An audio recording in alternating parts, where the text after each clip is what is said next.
So for my three picks, I thought about things that have an element of surprise to them.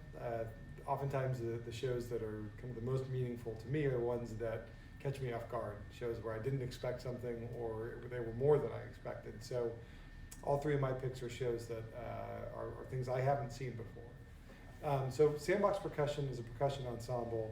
The reason I chose them is I think that percussion ensembles play a really interesting role in kind of the creative ecosystem because they strip away a lot of things that we're used to hearing in music down to this really fundamental thing, which is rhythm.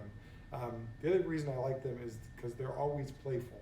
It's always folks that are like, it's like watching children, and I mean that in a really positive way, which is there's just this unfettered creativity where folks are playing around with different percussion instruments, some of which are familiar because they are household items that have been turned into percussion instruments. So I'm looking forward to that show.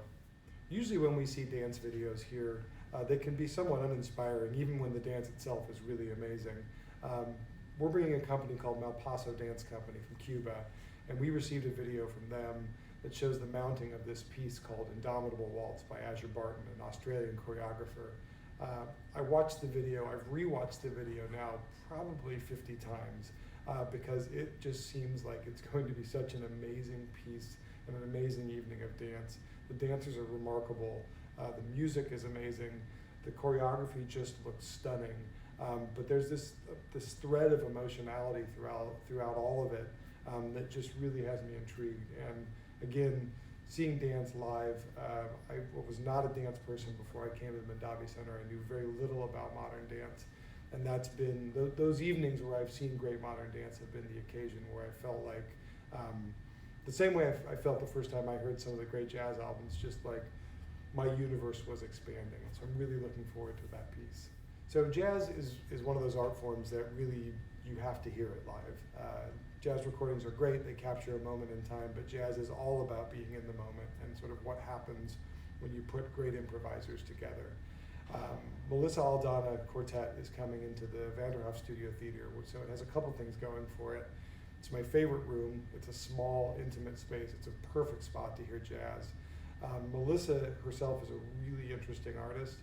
Most artists of Melissa's age are still sort of in the phase of their career where they're showing off a little bit. You tend to see a lot of younger instrumentalists that like to display their technical expertise.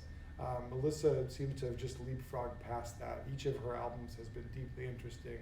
What I really love about Melissa, though, is she, like all of the great improvisers, has this ability to tell you a story with what she's playing. And so she takes you on a journey from point A to point B. If she's playing fast and showing off some of her remarkable technique, it's always in service of telling you this story. So that sense of narrative that comes from great jazz musicians. She's got a great group behind her, and she'll also be playing a bit of music from her newest album called Visions, which is a tribute and inspired by Frida Kahlo. So she's a remarkable young musician.